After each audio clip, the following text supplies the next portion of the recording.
Aleluia, graça e paz, amados. Que toda graça, toda paz que é em Cristo seja uma realidade constante, crescente na vida de cada um aqui. Meu desejo, a minha oração é que a graça e a paz que é em Cristo seja mais e mais desfrutada por você nessa tarde e sempre. Amém.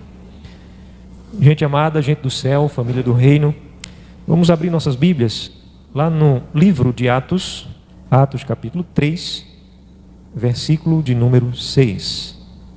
Amém?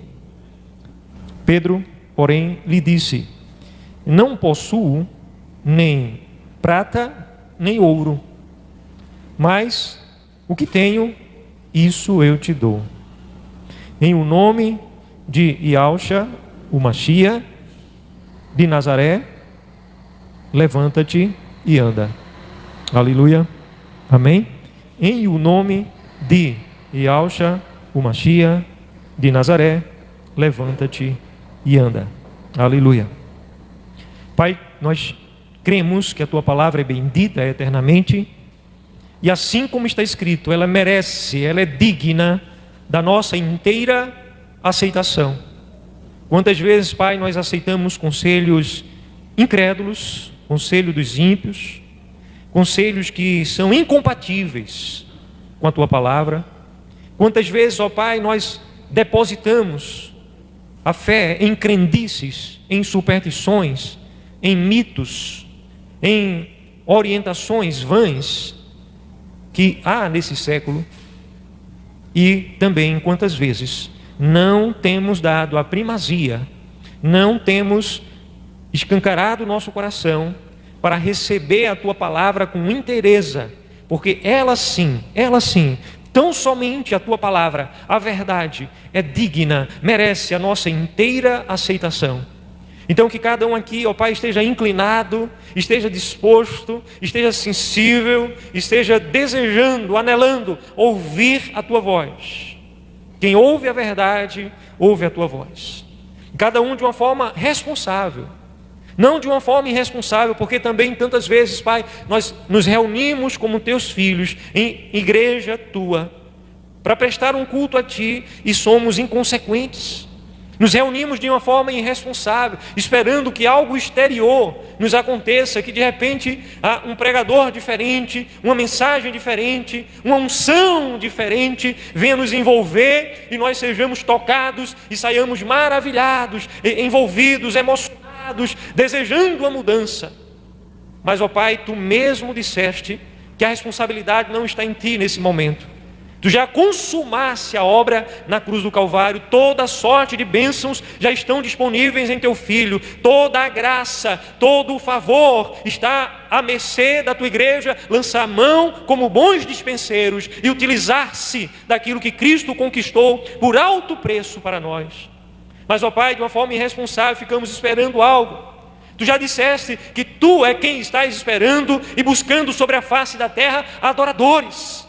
Adoradores que te adorem em espírito, adoradores que te adorem em verdade, pessoas que realmente estejam dispostas a te amar, a olhar para aquilo que é essencial, a se desprender dos valores, dos cuidados, das demais ambições do presente século e depositar sua confiança, depositar a história da sua vida, depositar todos os seus sonhos unicamente nos teus sonhos, ó Pai, naquilo que tu desejas, se submeter à tua vontade, amar apaixonadamente a tua palavra, desejar conhecer a verdade e viver a tua palavra, não com peso de obrigação religiosa, mas porque não há nada que se compare, não há nada de tão maravilhoso quanto a tua palavra. E que seja assim nessa tarde, sobre a tua igreja aqui presente. Eu abençoo o teu povo com entendimento espiritual sobre tudo que será ministrado aqui.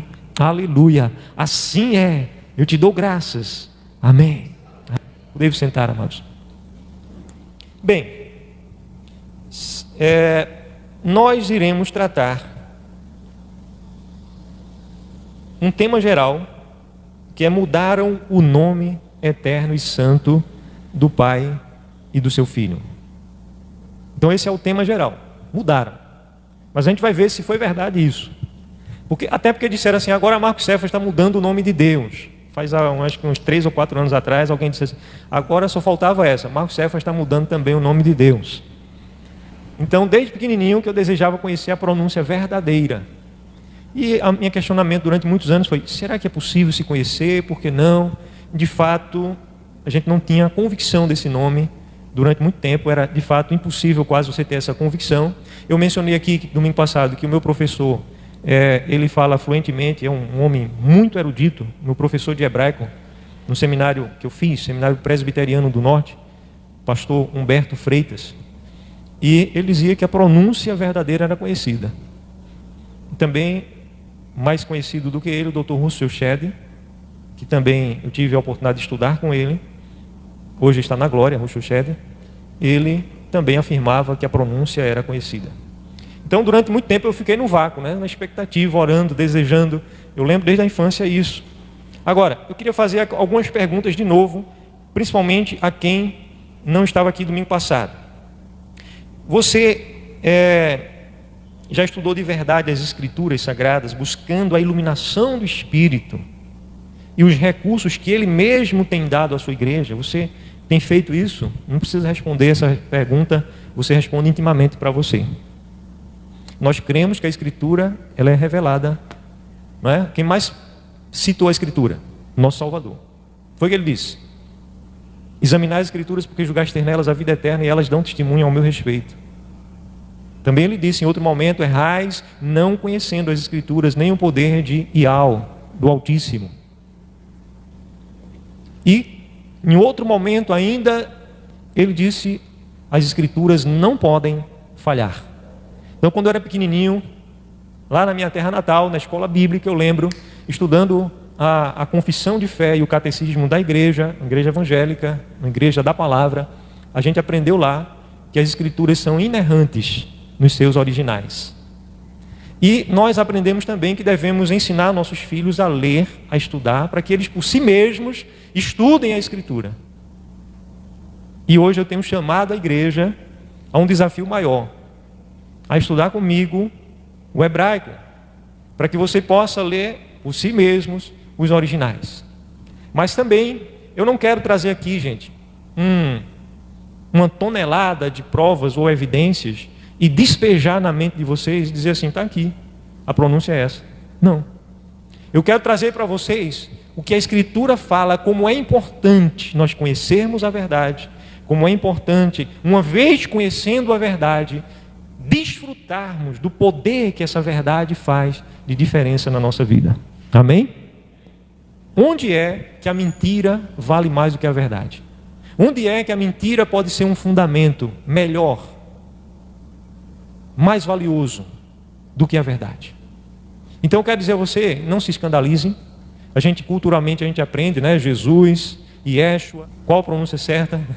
A gente ouve aí Yeshua, a gente ouve Jeová, Javé, Deus, Elohim, né? E muitas pessoas ficam, eu acho que a maioria das pessoas, até elas alimentam no coração o seguinte pensamento: pode ser até que se saiba no presente século a pronúncia verdadeira, mas isso não vai fazer diferença na minha vida, eu não quero saber disso.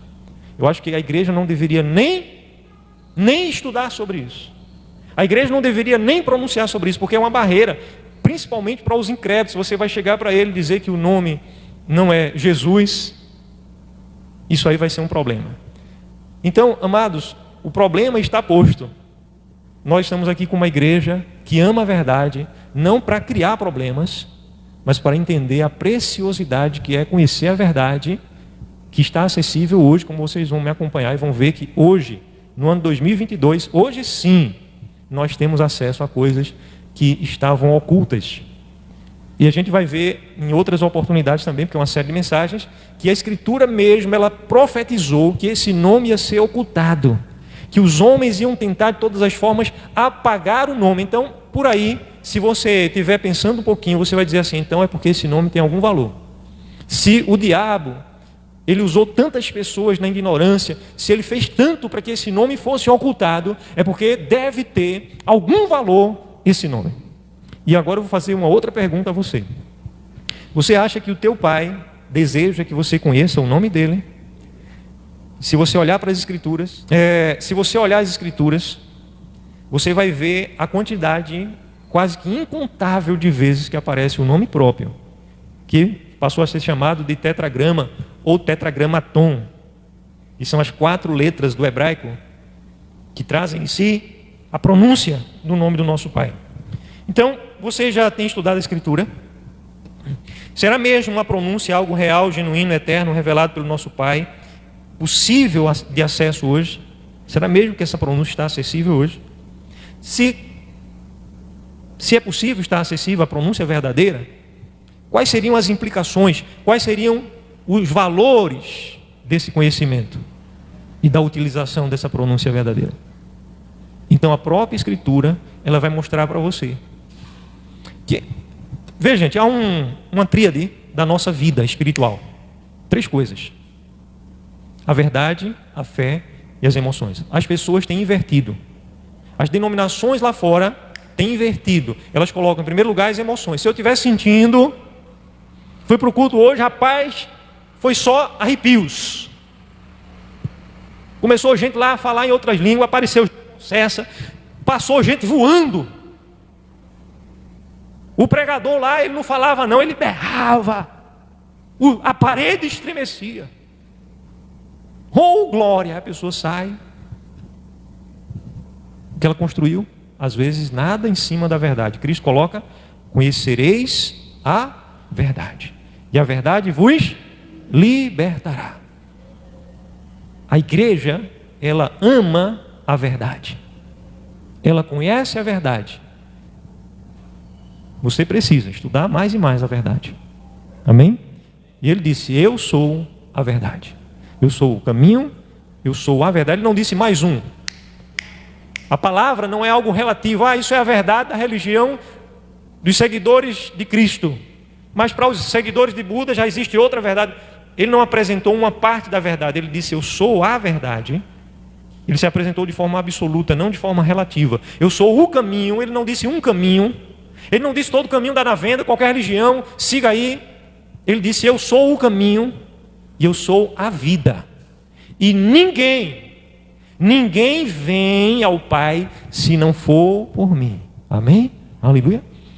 Então a verdade importa. E a nossa fé, a verdadeira fé, a viva fé, a fé operosa, a fé eficiente, ela age sobre a palavra revelada. Ela não opera no vácuo, não é uma crendice. Eu acho, eu não sei se o Altíssimo quer curar, se ele não quer curar, se ele quer me prover, se ele não quer me prover. Se o pessoal diz, vou abrir uma aspa aqui que não é fala minha: se Deus quiser, vai acontecer isso de bom. Mas ele já revelou a vontade dele. Então, para que eu exerça fé, eu tenho que saber a vontade dele. Eu não posso exercer fé naquilo que ele não aprovou, não aprova, não disse. O apóstolo Paulo, para ser claro, ele vai dizer lá na 2ª carta aos Coríntios, versículo 17, 18, 19, 20, ele vai dizer que Cristo nunca foi sim e não, mas ele sempre foi sim. E nele nós sempre temos, não o sim e o não, mas nele sempre temos o sim. Aí você está entendendo um pouco fora de contexto, mas veja só, o versículo 20 diz: porque quantas são as promessas do Altíssimo, de Al, todas elas, está escrito assim, versículo 20, todas elas têm no Mashiach, em Cristo, o sim. E também nele o amém, nosso intermédio para a glória do Pai. Então existe uma entrada da igreja. A igreja entra com o seu amém, já tendo o sim em Cristo. Amém? Aleluia? Então você precisa conhecer as promessas. São mais de 7.000. Tem nas Escrituras. Aí você fica aí vivendo uma fé religiosa romana. Você vive uma cultura religiosa romana. Das denominações dos homens, você não tem amado a palavra. Todos os apóstolos falaram sobre a Escritura como uma palavra revelada, uma palavra poderosa. Não é, gente, um livro antigo, um livro desatualizado. Aqui está uma caixa com tesouros preciosíssimos, são promessas para todas as áreas da tua vida. Aleluia? Mas você precisa pegar e semear aonde? Na boa terra. Pegar e semear na boa terra. Tenha cuidado, para que a fascinação da riqueza, os cuidados desse mundo e as demais ambições não venham sufocar a semente e ela fique sem dar fruto. Aí tem gente religiosa de carteirinha, piedoso, uma pessoa consagrada, íntegra, segue as obrigações de doutrinas de homens rigorosamente, sabe? Não se depila nada, aquele cocôzinho, né? Só anda com aquela moda crentez, uma Bíblia debaixo do braço, sol de meio-dia, o cabo de paletó todo engravatado. Herdou isso dos ingleses, né? Quando vieram para cá, eles trouxeram o guarda-roupa deles. Aí chega aqui, não, ali é o cara, o crente certo é aquele ali. E essa mentalidade, então às vezes as pessoas não têm amado a palavra da verdade. A verdade precisa ser estudada, a verdade precisa ser exposta. Por isso que eu digo a você, olha, no dia de domingo, se você não puder dormir um pouco mais, tome um energético para vir para o culto. Não é pecado não, dia de domingo não é pecado não. Você vai e toma lá um Red Bull da vida, para você vir e ficar aqui ligado, você se envolver, você se expressar ao Pai. Ele é quem procura adoradores. Amém? Você se expressar para Ele. Então nessa série de mensagens, mudar o nome eterno do Pai e do seu Filho, iremos avaliar e estudar essas e outras questões acerca do que Ele tem revelado à sua igreja nesses tempos do fim. E agora eu quero fazer algumas perguntas a vocês sobre isso, entendendo que há um véu que está posto, né, no mundo. A gente vai estudar, no momento sequente, quem foi que mudou o nome. É importante você saber quem foi que mudou o nome, a história disso. Como mudou e por quê, a motivação. Ok? Então eu quero desafiar você a fazer um pacto diante do Pai, entre você e Ele, não precisa me dizer não. Para estar presente aqui em todos os cultos, em todos os domingos. Para que depois no final você possa sim tomar uma posição. Teve aqueles estudos todinhos e nada mudou em mim. Aleluia, siga em paz. Mas pelo menos você vai dizer assim, eu estive presente em todos os estudos. E você vai entender, eu creio, eu estou orando por isso pela igreja, para que a igreja saiba quem foi que mudou. Para a igreja saiba por que mudaram e como foi que mudaram. Em outro momento, a gente também vai responder a pergunta, e agora? Porque a gente vai ver que mudaram o nome. Então a gente vai responder a pergunta, e agora? O que eu posso fazer? Segunda pergunta desse outro tema. E agora, o que eu posso fazer? Ou seja, qual a expectativa dos céus sobre a sua vida em relação a isso? O que é que você pode fazer? E mais, vou aprofundar a pergunta agora. Não é só o que você pode fazer. O que eu tenho a ver com isso? Então, eu quero, da parte do Espírito Santo, trazer para a igreja estudos fundamentados na palavra da verdade, de maneira que você possa agora enxergar também o seu papel diante disso e saber o que é que você tem a ver com essa história toda. Mas Marcos Cefas, lá no começo do século XX, 1897, depois 1900, até 1917, houveram algumas datas, né? Os russelitas, que hoje são conhecidos como testemunhas de Jeová, eles também tentaram uma coisa parecida com o que você está fazendo. Eu quero dizer a você que não tem nada a ver com o que os russelitas fizeram. Eles não tinham provas. Hoje nós temos provas cabais que a letra J nunca existiu, ainda hoje não existe no hebraico. E existem muitas línguas que não existe o J. Eu tenho estudado outras línguas também, várias línguas. Eu não tenho fluência não. Mas pesquisar, ler sobre, entende? A etimologia das palavras, isso aí eu tenho feito. Então, por exemplo, a Ucrânia está em guerra, né? Eu tenho estudado um pouco sobre a língua, sobre o ucraniano, sobre o russo. E como é que o nome, as implicações com essas línguas também. Mas eu gostaria que você trouxesse para perto de você o como isso é importante e atual hoje. Bem, gente amada, hoje, no segundo estudo da série, nós vamos continuar. Mudaram o nome eterno e santo do Altíssimo e do seu Filho unigênito. E hoje o segundo estudo é iniciando com as provas. Então eu vou trazer para vocês algumas provas, sempre também trazendo a luz da palavra, da Escritura, tá certo? Para que a gente cresça, não apenas no conhecimento da realidade, como a gente estuda uma ciência, estuda uma língua, qualquer área do conhecimento humano, mas você cresça, acima de tudo, no conhecimento da revelação do nosso Pai Eterno. Por isso, depois de toda essa introdução, peço que vocês agora fiquem em pé e vamos começar a parte espiritual também. Aleluia. Por gentileza, gente. Pai, eu abençoo tua igreja aqui presente, com todo o entendimento espiritual. Não é um conhecimento comum ou natural aos homens.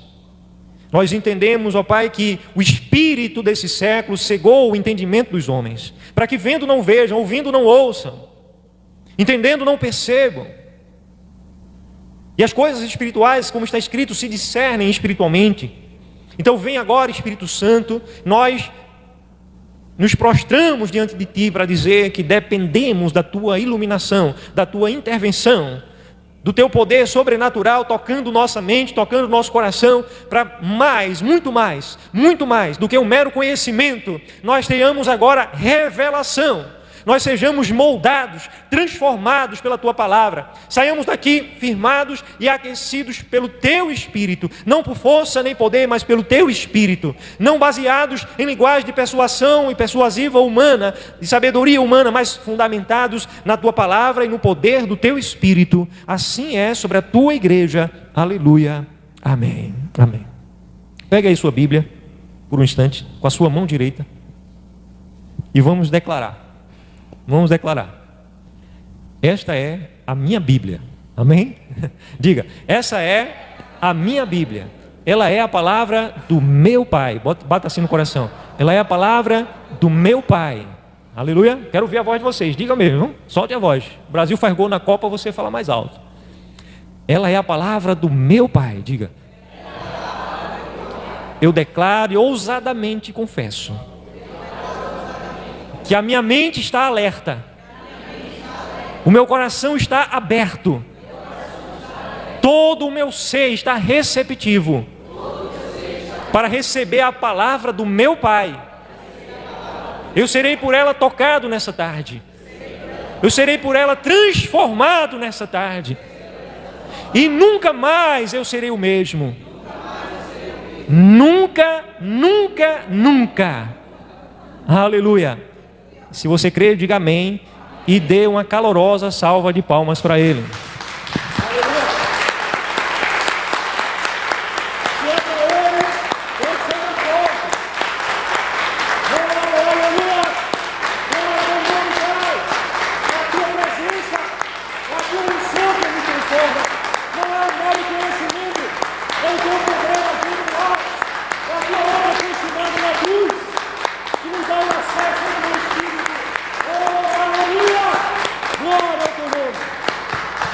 Aleluia. Podemos sentar, amados. Aleluia. A gente vai ler novamente Atos 3, versículo 6. Se você está perto de alguém sem Bíblia, chegue junto, compartilhe a leitura. Atos capítulo 3, versículo 6. Pedro, porém, lhe disse, Atos 3, versículo 6. Pedro, porém, lhe disse, 3, você multiplica por 2, dá 6. Versículo 6. Pedro, porém, lhe disse, eu não possuo nem prata nem ouro, mas o que eu tenho, isto eu te dou. Em o nome de Yahushua HaMashiach, ou Yahushua HaMashiach de Nazaré, anda. Aleluia. Anda. Aleluia. O que é que aconteceu aqui, gente? Havia um homem, diz a Escritura, que ele era coxo de nascença. E se você ler o capítulo 3 todo, você vai ver que esse homem tinha mais de 40 anos de idade. Então alguém coxo de nascença. Não era coxo de uma perna só, não. Por quê? Porque a Escritura diz que ele era levado, ele não ia, ele não se arrastava. Ele era levado e era colocado na porta chamada Formosa, a entrada principal que dava acesso ao templo da antiga aliança. Hoje nós somos esse templo, eu e você. Esse prédio não é o templo, esse prédio é um auditório de cultos, onde a igreja de Cristo se reúne. Eu e você somos o templo, morada, santuário, habitação do Espírito Santo. Aleluia. Amém? Estão comigo? Amém? Então, aquele homem era colocado na porta principal. E ali ia entrando Pedro e João, e se deparou com ele, e ele esmolava ali, pedia esmola. E Pedro disse, eu não tenho ouro nem prata, mas o que eu tenho eu te dou. Em o nome de Yahushua, ele não falou Jesus, ok? Eu digo isso muito respeitosamente, mas ele não falou Jesus. Disse, em o nome de Yahushua, levanta-te e anda. E aquele homem que há mais de 40 anos, ele tinha mais de 40 anos, estava ali, porque ele era coxo de nascença, viu suas pernas fortalecidas, de um salto ele começou a glorificar. E ele entrou no templo, tinha uma multidão lá, e todos que o conheciam o viram, entrou ali radiante de alegria. Imagine se fosse você numa cena dessa. Você há mais de 40 anos, desde que você nasceu, você não poder andar. Agora aquele homem estava saltando de alegria. Saltava e glorificava. Aleluia. E ali foi uma agitação, né? Haviam ali os religiosos, a liderança religiosa estava ali.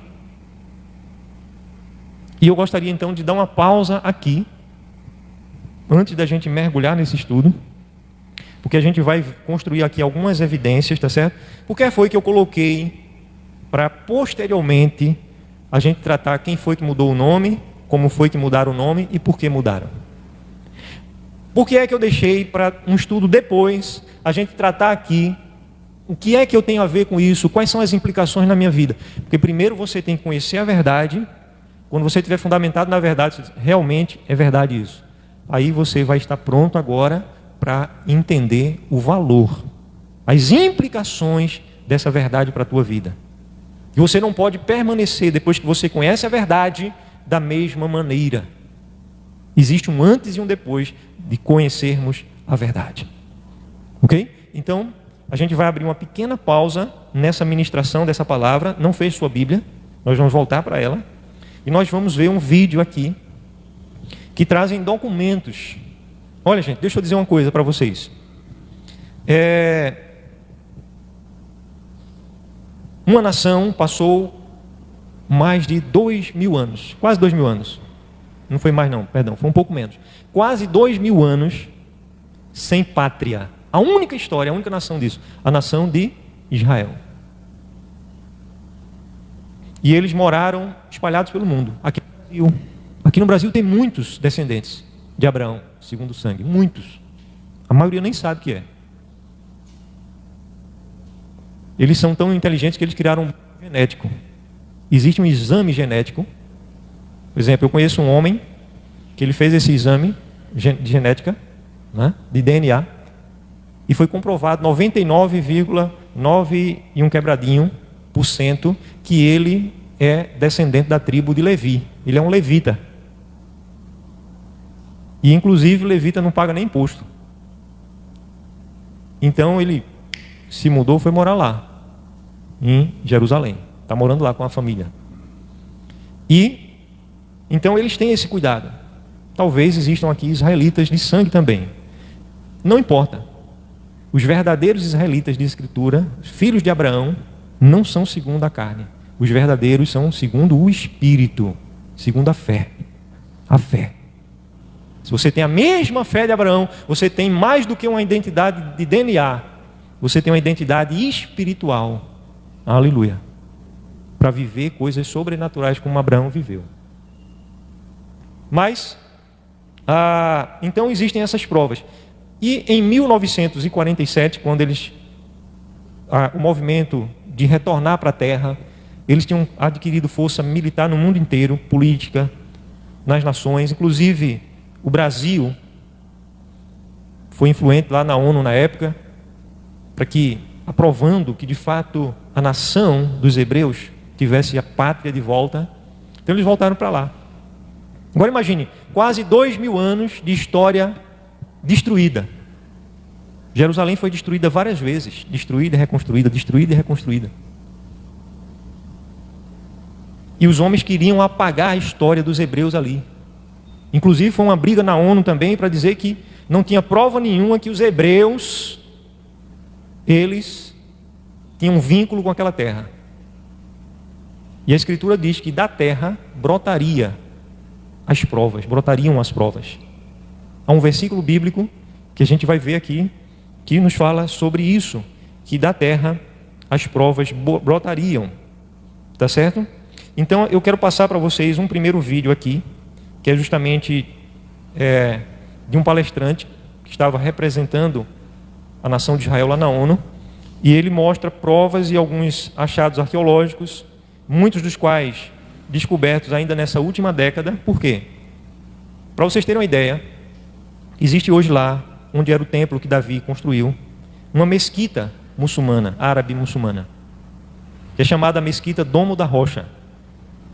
Por isso que eles não podem, eles querem reconstruir o templo, mas não podem por causa dessa mesquita, que a bronca é pesada. O que é que isso tem a ver com a gente? É que eles, os árabes e os muçulmanos, quando eles tiraram os entulhos lá, jogaram no lixo, e os israelitas foram atrás do lixo, pegaram todo o lixo, colocaram uma montanha enorme, e essa montanha até hoje, qual a data de hoje? Domingo, 11 de setembro de 2022, existem voluntários lá, peneirando aquela montanha de lixos que foram escavadas. E dessa montanha de lixos, os árabes, os outros povos chamaram de lixos, eles estão trazendo provas. Por isso que eu digo para vocês que é algo recente. Tá certo? Não é algo que foi descoberto há 10 anos, 20 anos atrás, não. São coisas recentes. E que hoje eu e você temos acesso. A Escritura diz que nos últimos tempos o nosso Pai voltaria a trazer a sua igreja, não é lá no céu não, é aqui na terra ainda, a sua igreja militante, que está na luta, na batalha, não é a igreja glorificada que está aguardando a ressurreição. Ele voltaria a trazer para a igreja o entendimento do seu nome. A gente leu o versículo 6 do capítulo 3, agora a gente vai ler o versículo 16. Pela fé em o nome de Yahushua, é que esse mesmo nome fortaleceu a esse homem. Veja o que é que o apóstolo Pedro está falando, viu? Vou começar de novo do comecinho do versículo 16, de novo, veja só. Pedro está dizendo, pela fé em o nome de Yahushua, é que esse mesmo nome fortaleceu a este homem, que agora vedes e que reconheceis. Sim, a fé que vem por intermédio de Yahushua deu a esse homem saúde perfeita na presença de todos vocês. É porque diante do alvoroço que estava acontecendo ali,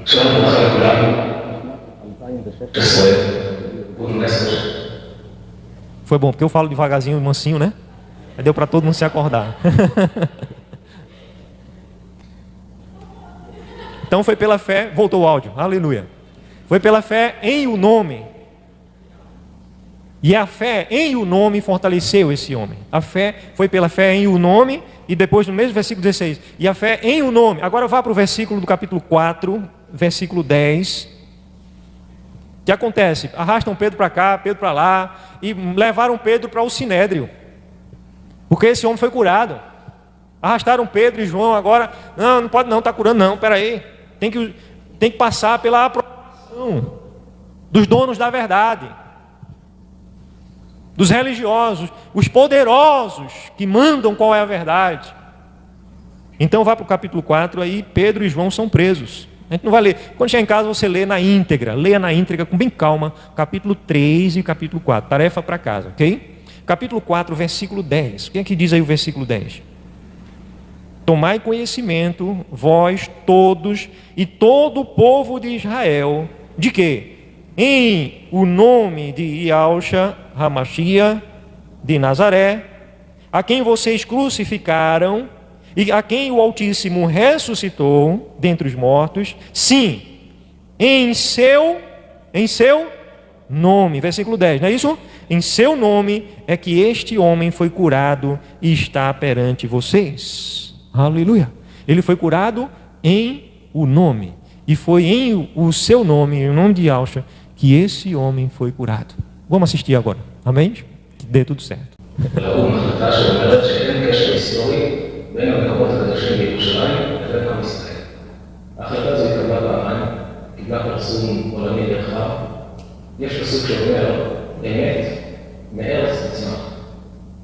והפסוק הזה מקבל משמעות מעניינת דווקא לאור הממצאים הארכיאולוגיים של 100 השנים האחרונות, עשרות השנים האחרונות, שחוקרים במקומות שונים בירושלים ובעולם, מגלים נתונים כל כך מרשימים, וחשוב מאוד לפרסם אותם.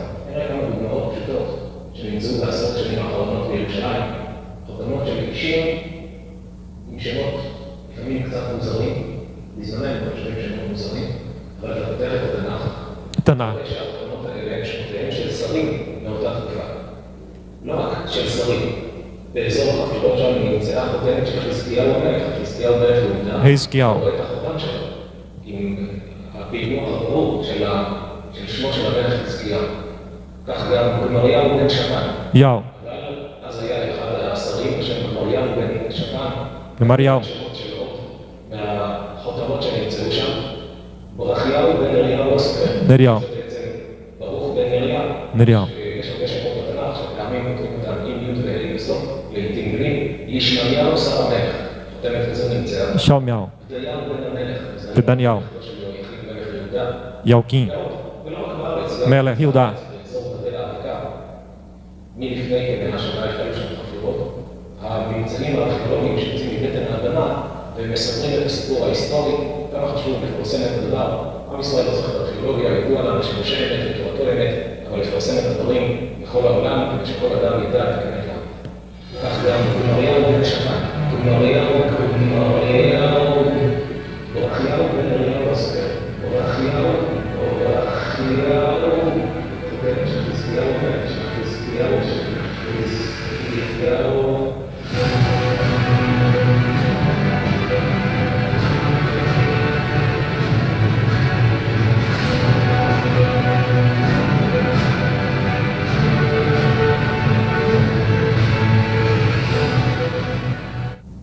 Amém.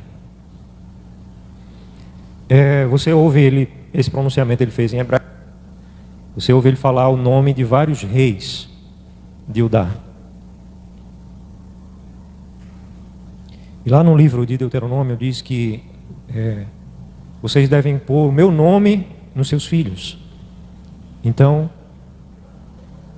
esses reis, não pode deixar apagado porque a gente vai ver outros também. Esses reis, se vocês quiserem ouvir a pronúncia, eles colocam o nome Ial no nome deles. Como eu já mencionei aqui, por exemplo, o nome de Jeremias, profeta Jeremias, é Yerkmial, final Ial. Não é Yahu, mas Ial. Isaías, Isha Ial. O nome Isaías é a salvação de Ial, Isha Ial. E o nome do Salvador é Ial Shah, porque a palavra Shah em hebraico é salvação. Então o nome do nosso Salvador é Ial, é o Salvador. E os anjos que anunciaram, né? O anjo Gabriel que anunciou a José e a Maria, disse que deveria ser colocado nele o nome de Ialcha, porque ele salvará o seu povo dos pecados dele. Então é o nome e a pronúncia está aí.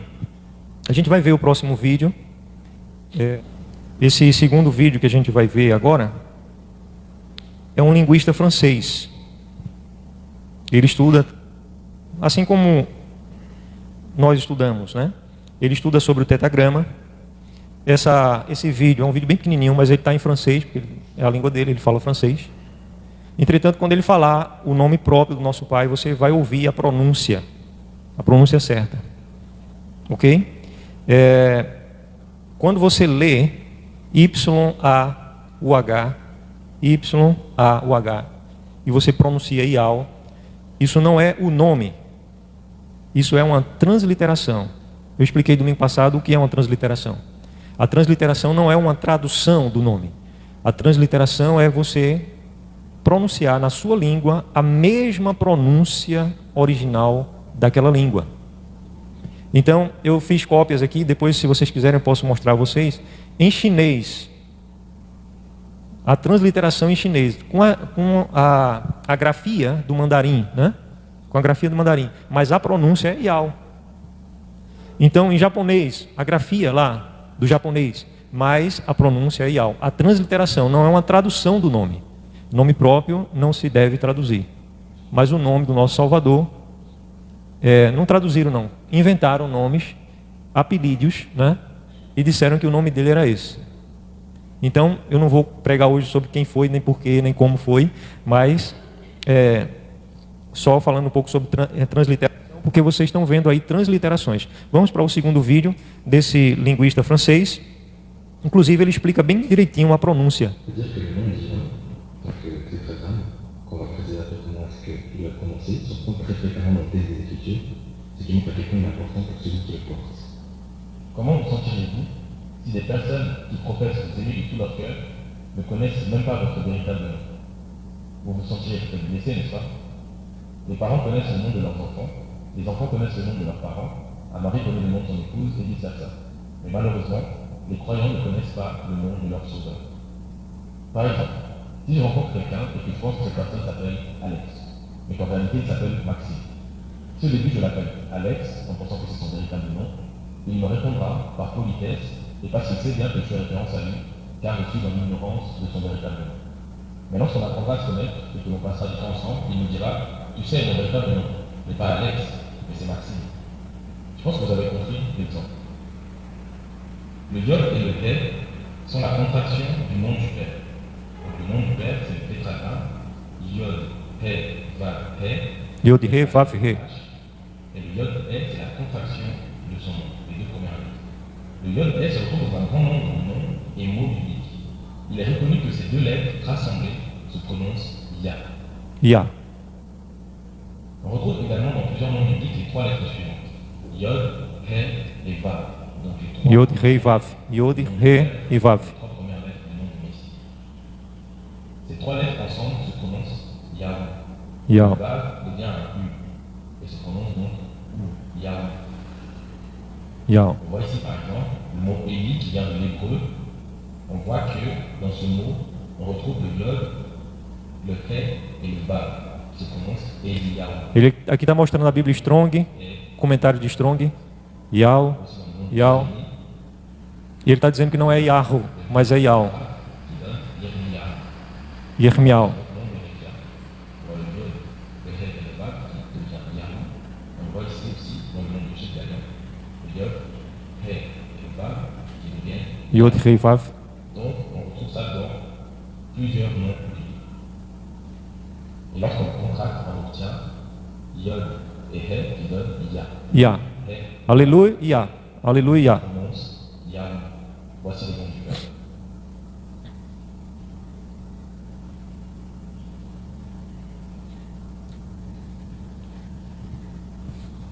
Bem, ele contou a história no começo, né? Imagine um amigo, ele contou aquela história, Alex, né? Depois você conhece o nome verdadeiro. Bem, ele explica bem direitinho. Eu não sei se vocês conseguiram acompanhar, eu acredito que se perca muita coisa, mas depois eu vou disponibilizar para vocês, tá certo? Vou colocar isso no canal do Telegram, no canal Reino Sião. Cada um desses vídeos, com o comentário que eu fiz aqui, eu vou colocar no canal. Agora a gente vai ver mais um achado arqueológico. Existem hoje, gente, são centenas, são quase milhares de selos de reis, e eles, por mais que eles tentassem esconder os israelitas, eles tentaram esconder porque eles acham que os gentios são impuros. A religião deles, eles não vão dizer isso por uma questão de eles já são perseguidos como são. Vai imaginar se eles dissessem o mundo é impuro, todo que não tem o sangue de Abraão é impuro, então seria um problema sério, né? Então eles não falam, mas eles não querem revelar isso ao mundo. Entretanto, hoje está impossível deles esconderem a pronúncia verdadeira, está impossível de ser escondida. E então a gente vai ver agora sobre esse arqueólogo hebreu. Ele está falando também em hebraico, por isso que está legendado, tá certo? Então acompanhem com atenção a legenda.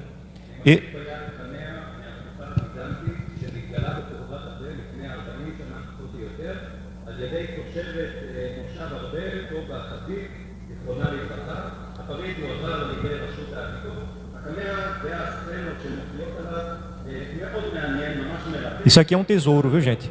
Eles não tem preço não, isso aqui. Eles não vendem. Ele está escrito em grego. O único criador que vence o mal. E aqui é a transliteração, Iod, Alfa e Ômega, que é Ial em grego.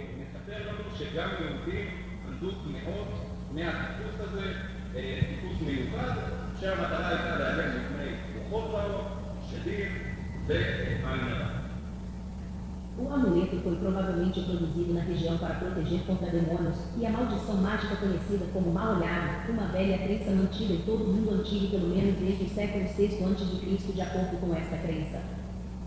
Acredita-se que o amuleto, que já foi usado em um colar, data de cerca de 1500 anos atrás, durante o período bizantino, de acordo com a autoridade de antiguidades de Israel, IAA. Naquela época, a região era governada pelo Império Romano do Oriente, que também era conhecido como Império Bizantino em homenagem a Bizâncio, o antigo nome da cidade em que se baseava. Até então Bizâncio havia sido renomeado Constantinopla e agora é Istambul.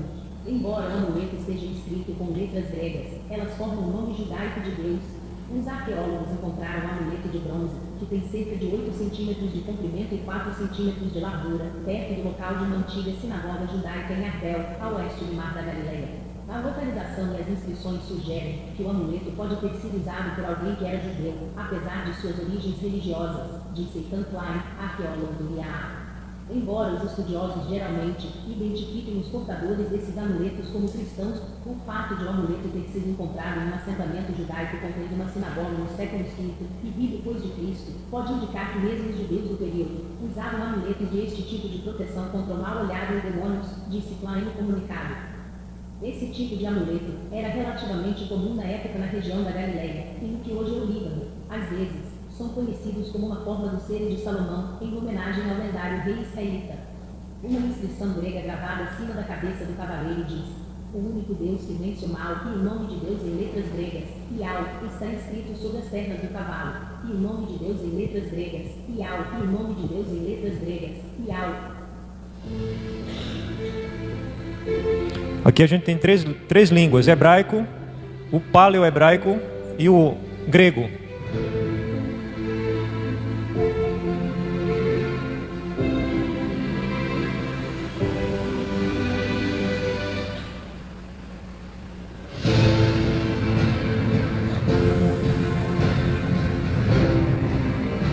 E a transliteração em português. A transliteração é a pronúncia, ial. Amém? Então esse datado de 1500 anos atrás são coisas que estão brotando da terra, são achados arqueológicos. De uma outra língua, escrito, usado por um hebreu que viveu ali próximo ao Mar da Galileia, na região hoje que é de domínio do libanês. Aí vocês devem lembrar que o ano passado teve uma grande explosão em um porto lá no Líbano. Vocês lembram? Antigamente o Líbano pertencia territorialmente à nação de Israel, às 12 tribos de Israel. E esse achado, esse amuleto, tem 8 centímetros de altura, 4 de largura. Ele estava escrito em grego. E você ouve a transliteração do hebraico para o grego. Como é que se falava o nome do Altíssimo em grego? Ial. As 4 letras lá: iota, alfa e ômega. Então eles transliteraram a pronúncia do hebraico para o grego, e é uma maneira da pronúncia ser preservada. Por que é que eu estou trazendo isso para vocês? Porque quando a gente está trazendo outras línguas, eu estou mostrando que a pronúncia, ela foi preservada. Amém? E agora a gente vai para o 4º vídeo, que é de um canal muito conhecido de Israel Paline. Mas esse é um achado arqueológico, é uma prova, é um achado arqueológico, é um tesouro arqueológico mais antigo que foi encontrado até hoje. Mais antigo que foi encontrado até hoje. Ele data de 1200 anos antes de Cristo. 1200 anos antes da Era Comum, como os israelitas chamam, né? Antes da Era Comum. Então é o mais antigo que foi encontrado. E vocês sabem, eu já preguei aqui há um tempo atrás sobre a palavra aleluia. Alelo, em hebraico, significa louvado seja, engrandecido seja, exaltado seja. Seja Iá, que é a contração da pronúncia e do nome próprio do Altíssimo. Então, quando você diz aleluia, Iá, você está dizendo essas duas palavras. Amém? Vamos para o 4º vídeo, então. Hoje nós vamos falar de uma achado arqueológico encontrado, e ele é importante. Ele está relacionado com a maldição de Josué.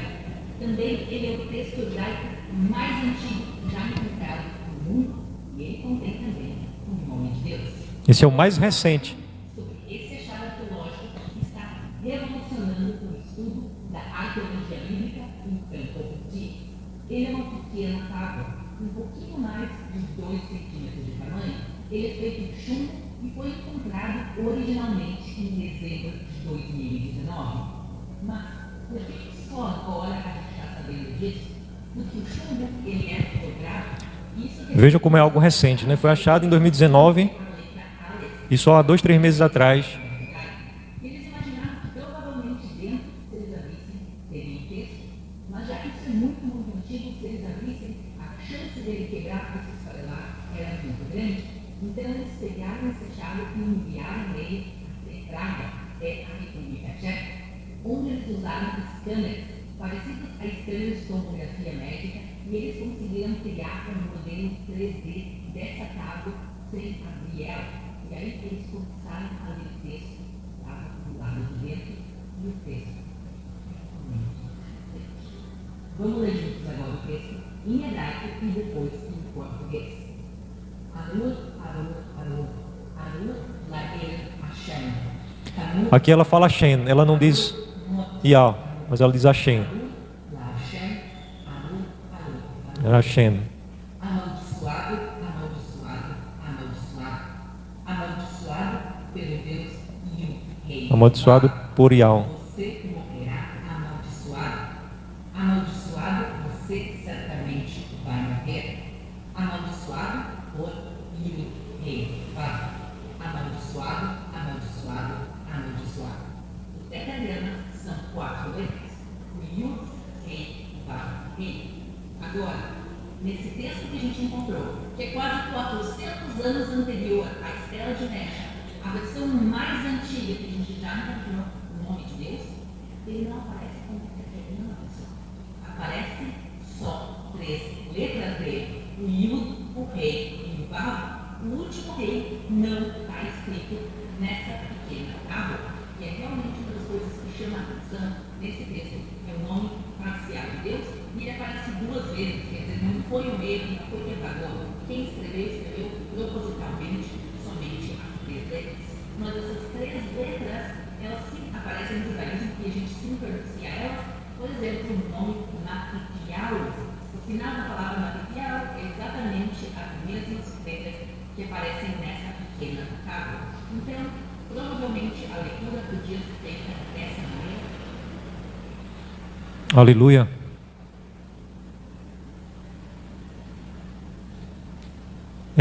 O achado mais antigo não tem essa última letra, só essas 3 aqui, ó. O Yod, Re e o Vav. E ela não pronuncia porque a religião dela é o judaísmo. Ela, quando foi para Israel, ela se tornou membro do judaísmo, da religião dos israelitas. Mas ela tem uma formação, uma origem aqui no Brasil evangélica, já faz vários anos que ela mora lá. E ela, no final, ela não pode falar abertamente. Não é por isso que ela fala Hashem. Hashem significa o nome. Então, quando ela está lendo o texto em hebraico, quando aparecem as 3 letras, Yod, Re e Vav, ela não diz Yah, ela diz Hashem. Ela diz nome. Porque ela é proibida religiosamente de pronunciar de forma aberta o nome. Mas o que é que ela faz? Para não deixar você na ignorância. No final ela pega o nome de Mateus, que em hebraico é Matetial. Ela mostra a grafia do nome em hebraico, como é que se escreve em hebraico, aparece lá.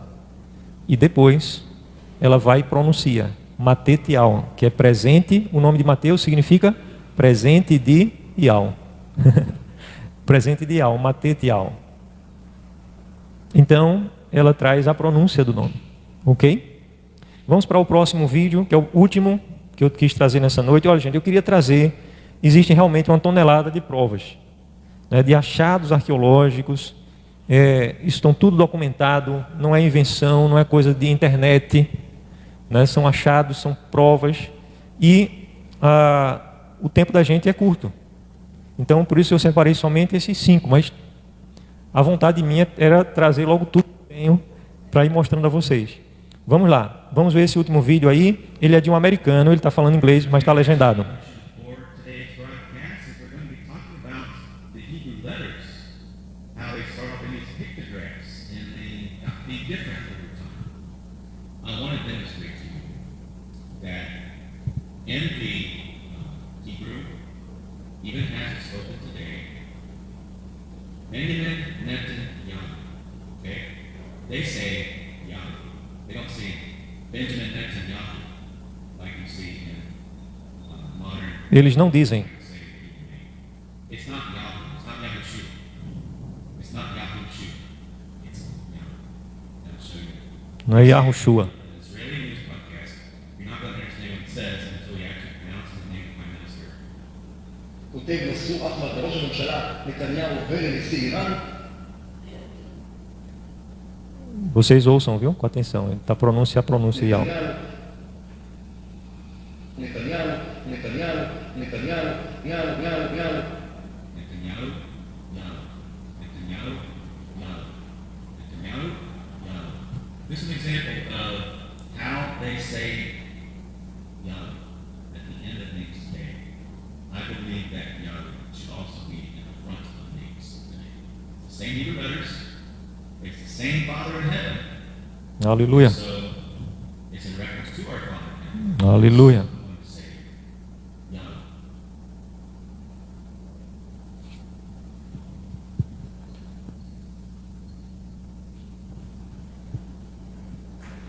Amém. Então eu trouxe aí um americano, um francês, né?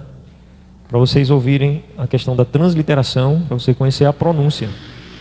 Então essa pronúncia, gente, eles tentaram e muitos ainda hoje intencionam ocultar, não querem, mas já existem provas, né, inúmeras, antropológicas também, depois eu vou trazer para vocês, culturais, né? São provas culturais, cultura. Você andando lá em Jerusalém, você ouve as pessoas pronunciar intimamente, principalmente se for um momento de aflição, um momento de aflição. Então há muitos casos, há muitos vídeos que estão aí na internet que foram vazados, né?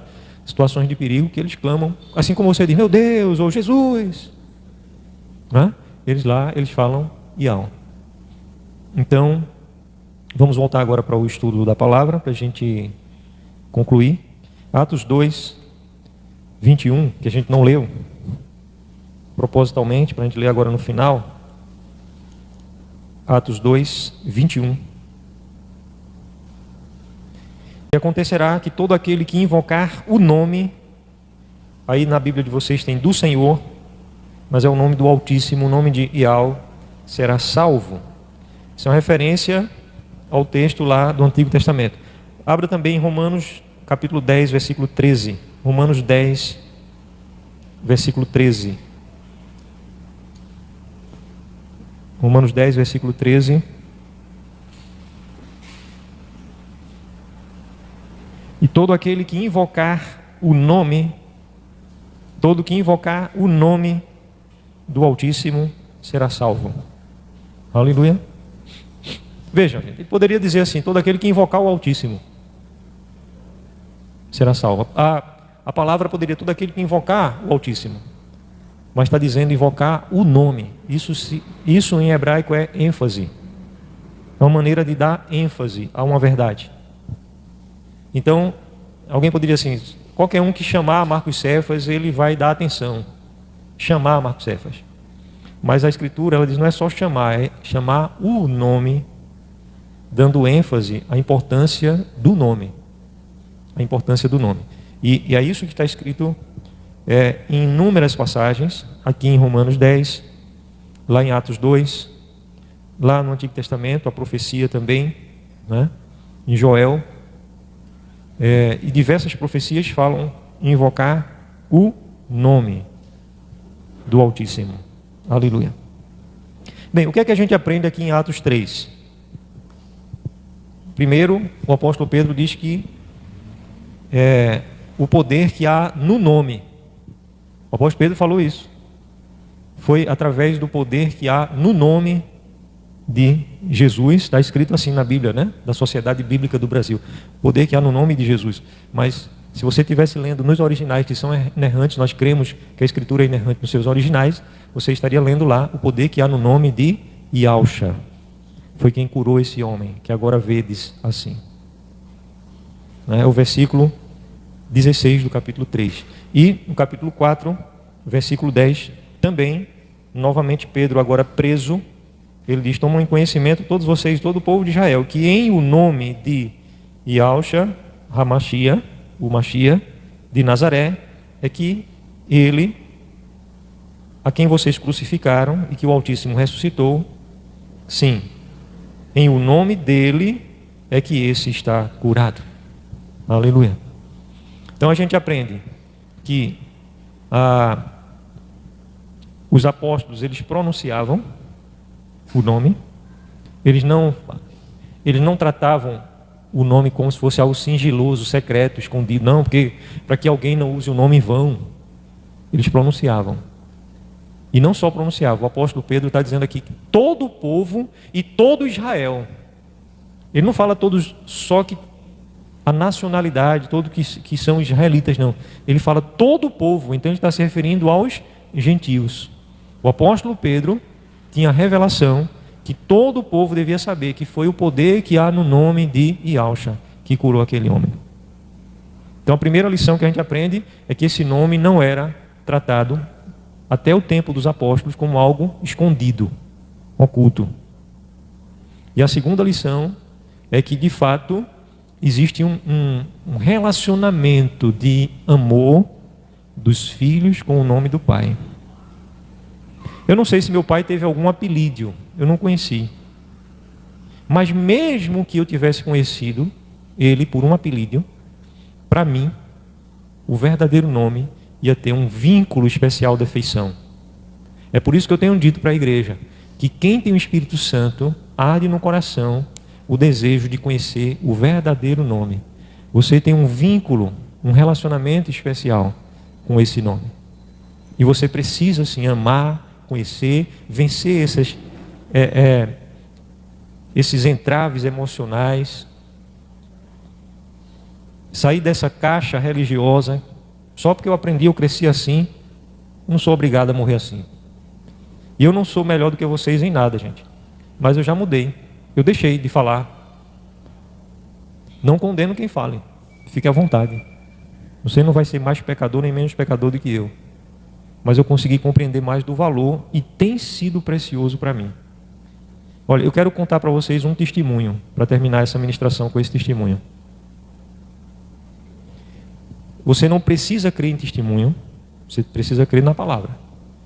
Eu vou contar o testemunho, você não precisa crer. Eu digo isso dentro de casa, ninguém precisa crer em um testemunho meu. Dentro de casa eu digo, e eu estou dizendo aqui também, dentro de casa, para vocês. Aliás, nós devemos ter muito cuidado com o testemunho que a gente ouve, porque eu tenho visto que muita gente costuma aumentar, inventar muita coisa e mentir, tentando, entre aspas, ajudar o evangelho. O evangelho não precisa de lixo. A mentira vem do diabo. O evangelho não precisa. Mas existem testemunhos e a palavra diz que a gente deve narrar os seus feitos. E devemos proclamar na congregação dos santos, dos salvos, as suas maravilhas. Então o que o Pai tem feito conosco, nós precisamos compartilhar sim. E é até uma coisa íntima esse testemunho que eu vou dar a vocês. Eu vinha com um caroço debaixo da minha pele, na minha face. Quem já teve, o pessoal diz assim, mas quem já teve câncer não vai ficar bom não. Realmente, isso é o que o mundo crê e é a verdade que há no mundo. Há 10 anos, mas depois estoura em algum lugar. E deve ser mesmo, principalmente porque a pessoa continua sendo um campo fértil para o câncer, né? A pessoa continua se alimentando da mesma maneira, vivendo da mesma maneira. Então, vai adoecer de novo. E aí eu estava com um caroço por baixo da pele. E esse caroço foi como se criando raiz. Não era um caroço redondinho, não. Era um caroço comprido, feito um fio. Criando raiz. Eu nunca vi cravo nem espinho criar raiz. Já com quase 1 centímetro de extensão no meu rosto. Então, depois isso aí começou a doer. E quando começou a doer, foi que eu me apercebi que já estava com quase 1 centímetro. Aquilo tinha crescido. Então, o que eu fiz? Comecei a orar e chorar e dizer, Pai, me cura. Não, eu conheço a palavra. E eu também conheço a autoridade que Cristo deu à sua igreja. Se você está seguro na graça dele, você é um com ele. Então eu disse, seca e desaparece em nome de Yahushua. E amanhã, isso vai amanhecer desaparecido, vai se dissipar completamente. E no dia seguinte, já não estava doendo mais, mas ainda dava para sentir um pouquinho. Eu disse, mas o quê? Está ainda por aí? Então, nunca o problema está na palavra, nunca o problema está nele. O problema está em nós que não amadurecemos a nossa fé, que não alimentamos a nossa comunhão, a confiança no que ele fez na cruz por nós, a graça. Não depende da tua performance, de você andar como um santarrão, não perco nada. Depende de você estar seguro naquilo que ele fez por você, aquilo que você é por causa do que ele fez por você, por causa do que ele fez por você. É a obra consumada de Cristo que nos dá segurança. O que é que nos diz Hebreus, aquele texto que eu cito tanto aqui? Que nós devemos nos achegar confiadamente ao trono do favor do Pai, para que a gente encontre favor e socorro. Então você tem esse lugar de intimidade com o Pai, você se chega a Ele. Amém? E você conta com milagres na sua vida. Milagres. Não é uma varinha mágica. O que eu quero vai acontecer. Não, não é assim. Eu quero mudar a cabeça de alguém. Aí que não é mesmo, porque ele não vai mudar ninguém assim. Ele vai iluminando e a pessoa, depois de iluminada, ela ainda pode escolher o mal. Depois de iluminada, com todo o entendimento da verdade, a pessoa ainda vai e age escolhendo o mal. A palavra diz que ele dá, quando a tentação vem, ele providencia o livramento. Não há nenhuma tentação sobre-humana, ele não permite que a tentação seja sobre-humana. A sua igreja não é tentada de uma forma sobre-humana, porque ele dá o livramento. Mas então por que a gente cai? Porque a gente escolhe, e ele não vai tirar a nossa capacidade de escolhermos os nossos caminhos. Então isso também é em relação à fé. Isso é em relação à fé. Ele te dá a palavra para você crer, mas você quer crer no que os homens dizem é mais do que a palavra. O que eu estou vendo com meus olhos, que está acontecendo no mundo afora, é mais do que a palavra. Então, você acaba invalidando a palavra e não vive a fé. Eu disse aqui domingo e vou repetir, terminando hoje assim. Eu não estou aqui com o propósito de convencer ninguém. Nem o Espírito Santo vai fazer isso. Ele está iluminando, está dando entendimento, a verdade está sendo... Eu estou sendo instrumento para expor a verdade, para compartilhar com vocês. Vocês lembram da história do coronel? Que queria muito comprar um queijo, um pedaço de queijo. A esposa dele disse, não volta para casa sem trazer um queijo. E aí ele não queria problema em casa, entrou na venda e viu uma barra de queijo bonita lá, chamou o dono da venda para vender a ele, cheio de capanga, 2 capangas de lado dele. E o dono da venda, o coronel, veio comprar o queijo, mas ele disse, eu não tenho queijo. E o coronel, mas eu estou vendo ali o queijo, você quer me negar que não tem queijo, rapaz? Não, não tem queijo. Tem queijo, eu estou vendo ali. E aquele queijo ali, seu caba? Ele disse, não é queijo, seu coronel. Meu coronel, não é queijo não. Já com medo assim, já querendo se esconder, né? É queijo sim. Então, eu posso pegar um pedaço para dar para o senhor? Olha, eu estou dizendo ao senhor que não é queijo, é sabão. É sabão. Já que o senhor está insistindo, o senhor quer provar um pedaço, ele pode trazer. Ele tirou um pedacinho, trouxe, o coronel botou na boca, mastigou, engoliu. E o dono da venda disse, o senhor vai querer? Ele disse, tem cheiro de sabão, tem gosto de sabão, mas é queijo. Pode embrulhar que eu vou levar. Então, às vezes a pessoa está tão posicionada em algo, não quer enxergar, fazer o quê? Aliás, a igreja, ela deve ser sábia. Quando Cristo diz, não lanceis vossas pérolas aos porcos, ele estava falando sobre a verdade do Evangelho. Sobre todo o tesouro que é o Evangelho. E o que significa isso? É que a gente não vai pregar abertamente, porque ali existem pessoas que vão desprezar o Evangelho. Não, devemos sim. Mas quando a gente percebe que alguém está com atitude de porco em relação à palavra, está só desprezando, então nós somos orientados por Ele mesmo a não lançar nossas pérolas aos porcos.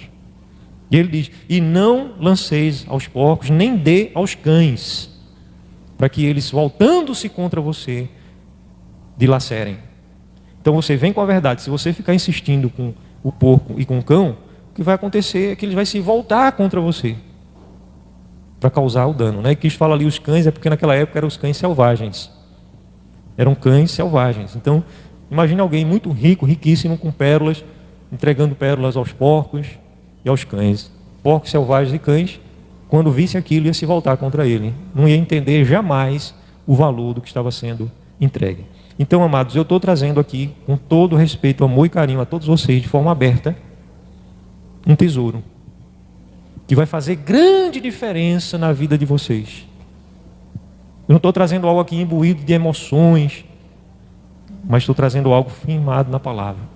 E assim como esse nome teve o poder de curar aquele homem que era coxo de nascença das duas pernas, a ponto dele ver suas pernas saudáveis e fortes, e entrar saltando, pulando e glorificando, assim também para todas as áreas da sua vida ele tem o poder de te fortalecer e te dar a vitória nele, mas não para que você viva de forma egoísta para você mesmo. Ele quer fazer você forte para você viver para a sua própria glória, não, para que você glorifique o nome dele. Aleluia. Vamos ficar em pé? Esses vídeos que eu compartilhei hoje, eu vou disponibilizar no canal, tá certo? Para vocês. E também toda a mensagem de hoje. Eu quero que vocês assistam a mensagem de hoje. Se vocês quiserem compartilhar também, fiquem à vontade, tá certo? Só tenham esse cuidado, porque tem pessoas que talvez recebam com a cultura emprenhada, né? Acho que eu esteja aqui zombando do nome Jesus. Não, só é um nome que foi inventado.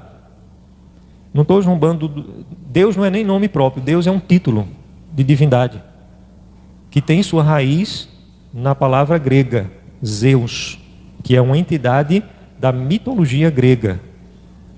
Então, Deus no português tem origem em Zeus, tem origem nas línguas latinas, tem origem em Zeus, que é uma entidade maligna da mitologia grega.